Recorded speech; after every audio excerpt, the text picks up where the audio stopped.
Hello, beautiful people. How are you all doing? Thank you very much for always supporting me. I really appreciate. If today is the first day you are coming across this channel or you are seeing my face for the first time, I am Agatha Progress channel here on YouTube, and I come across your way every blessed day. In this channel, we react to all videos, and in this channel as well, all opinion is highly needed. So this video we're about to watch, I don't know what you felt about this video, but I do hope you pick success from this video. So here is the video. Let us watch it together, and I'll be right back. All right, we are live now for a fact finding. A sister here is saying a dollar was in $1,000 rather. Yes, In 1980, September 15 was somehow. Please, can you please tell us what you are verifying there? Your name, please. My name is Wanda Obi. Okay. Yeah. What I was saying is that there's a quotation sent by one of our leaders here that on September 15th, 1980, $1,000 was 550 naira. While today, September 15th, 2021, $1,000 is 550. $1 is 550 naira. It's like the other way around. No, it's not even the other way around. The gap is too much. Before, $1,000 was 550 naira, and today $1. Okay, just one. $1. Oh, not even 1,000. No, $1. $1 is 550. As at today, 500 is equal to 550,000 naira now. So the situation is bad. Are we progressing now? No. We are not making headway. That we are degenerating. We are not making headway at all. I'm not sure if there's an English word to Degeneration. We are degenerating. Define the situation of where Nigeria is heading to. It's indescribable. Nigeria is something. It's nothing to write home about. Yes. It's nothing to write home about. And not just that, a lot of things, whole lot of things. Nigeria is the only nation that is not growing. There is something that other nations, even some, for example, like Rwanda, other African nations that Ghana, you understand? Yeah. Nigeria is the only nation that is not that they're not making headway, and their leaders don't even care. They don't care. They don't give a damn about it. Because of the elite. I had Dave Umar, he said, he was on quote yesterday that they sit at home, we are doing is not affecting them because their children are not there. They have food, their children are not there. These are selfish leaders. People who don't think about, they don't think about those they are leading. They don't think about the country. All they think is about themselves. Their children are abroad going to school. They can fly with taxpayers' money, private jet to anywhere to go and get medical attention anytime, any day. So they don't give a damn. They don't care. The one that baffles me is the one that they are borrowing money. Every 2 months they borrow money, and they say that everything is okay. Okay, one of the ex-governors now mentioned 2 days ago that Nigerians are borrowing money, that he's angry.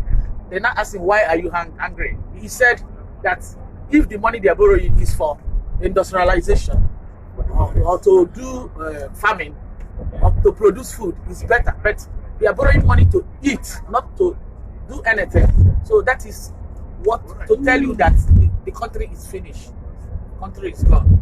Because I don't know any country who borrow money to eat.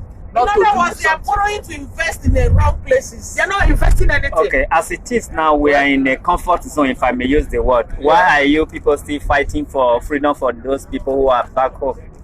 Are they not our people? They are our brothers and sisters. They are and we wish to go home one day. This is our country. We wish to go home. We wish to go home. We are not happy that we are here. This place is not comfort for us. People think it's comfort. There is no place like home. Let me use myself as a test case. I read mass communication and journalism as well. I'm supposed to be in Nigeria practicing. I'm supposed to be in grade level 14 today. But we all ran out of the country. We went to various countries to look for greener pasture, which is not good. We have country. Nigeria is a country of everybody that knows that Nigeria is doing well. But since the regime of Buhari turned everything upside down. He came and said he wants to do a change. So the change now is to kill everybody. The worst scenario is killings every blessed day. My colleagues are reporting every day they must kill 5 to 10 people in their. They will just go there and investigate. Now in Nigeria, as a journalist, if you don't do investigative journalism, and when you publish it, you are on the run. They'll be looking for you. So what is a country? What country is that? What a country! We need to go. So I need to go home one day. So we need to go home one day. We're also fighting for the next generation. You see, we wouldn't want our children, you know, our future generation to go through what we're going through here. Just like my sister stated, you see, some of our graduates who are roaming the street in Europe, doing all manner of odd jobs. How long should we continue? How long should we continue? How long? And one other thing that we have come to learn in Europe is about legacy. Europeans believe in legacy. So what we are doing is we want to live, just like our leader said, that by the time we depart this world, the next generation that are coming will know how to treat our people. We want to set a pace. Yes. For the black race. We want to set a pace. Yes. We can do it. If the Asians can be where they are today, look at China, look at Japan. If they can be Africans, we can do it. But we need one nation to start. Yes. And Nigeria, that nation is Biafra. Biafra. That nation is Biafra. There is a book written by a Biafran. The title of that book is "In Biafra, Africa Died." Yes. Because they know the potential of the Biafrans. And Chinua Achebe, a writer, wrote that there was a country. They seized the book. Then, because of the troubleness of all these people, the man died on the process. So, what they are doing, they know, because they want to Fulanization.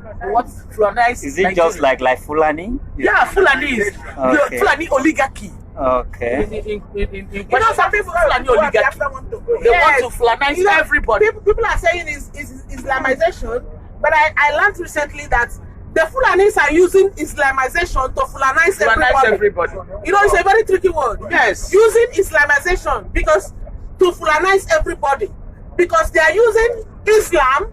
You understand?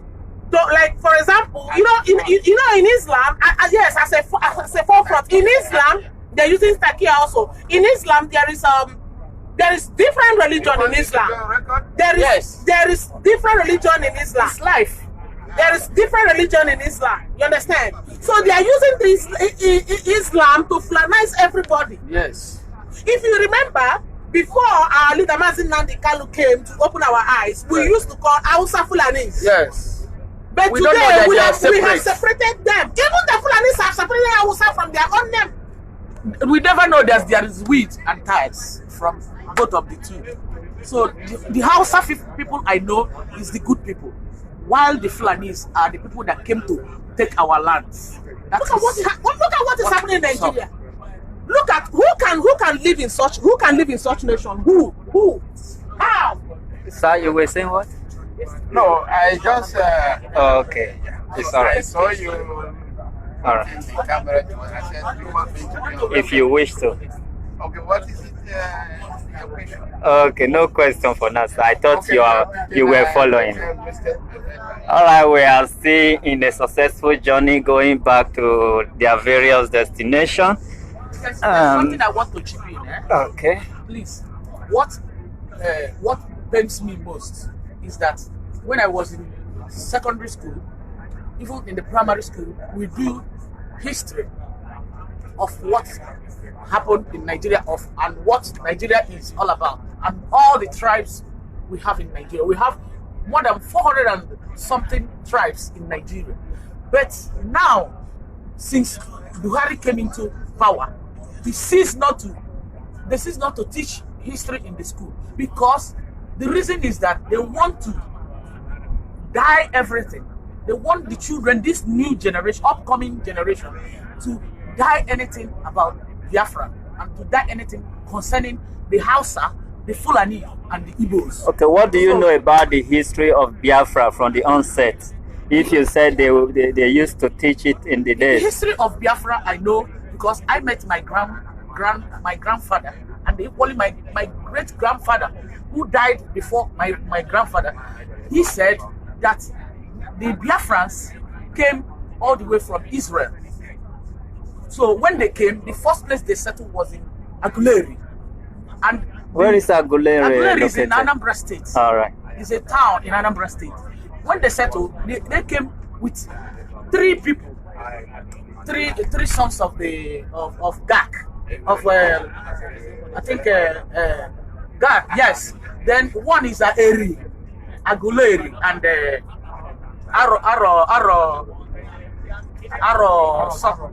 Juku. So Juku, all these people, they settle in different places in the Igbo land. So that is why the Igbos are the wisest people in the world, because they are the sons of God. They are the choosing ones from God. At the same time, I went on tourism in that Aguleri. There was a tree called Trinity Tree there. The tree signifies where they buried their father. So that place, the tree is three, to show you that the Biafrans are choosing generation. So all these things, they don't want the children to know. They don't want them to know. So we are not a slave in Nigeria. We are the origin. We are the son of the soil in Nigeria. So now they are teaching children how to face anything concerning Biafra. Even when I was in the university, there was a time they said that we shouldn't talk about Biafra again. We said no. We the Igbos in the school, we make a protest and started talking about Biafra when Uwasiluke took over the mantle of leadership to talk about Biafra. Finally, the man turned against the Biafrans. That was when Nnamdi Kanu arose. So since 2015, I became interested in Biafra. What is Biafra? And I started knowing about it. I never knew that these people have agenda. When we interview the last Ojukwu, because I met Ojukwu one-on-one in Enugu.